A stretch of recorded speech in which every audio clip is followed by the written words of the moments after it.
crazy.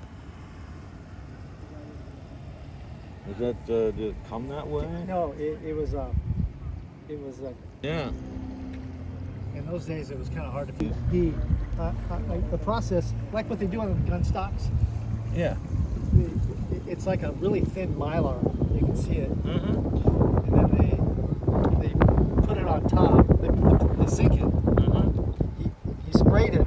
They put it in water, and then they put the film on top, and then they lift it up. It's water on like a real boat. So it pumps them through and It pumps through the underneath and shoots it out. For reverting it only steers underneath, like a jet. And then the reverse bucket will go down and allow it to reverse.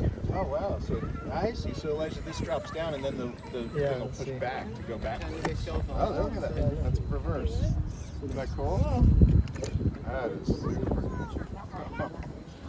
Man, I got to get away before I start wanting to do this myself. I don't Yeah. think I can quite afford it. There's quite a Expensive hobby. it can be. Yeah, but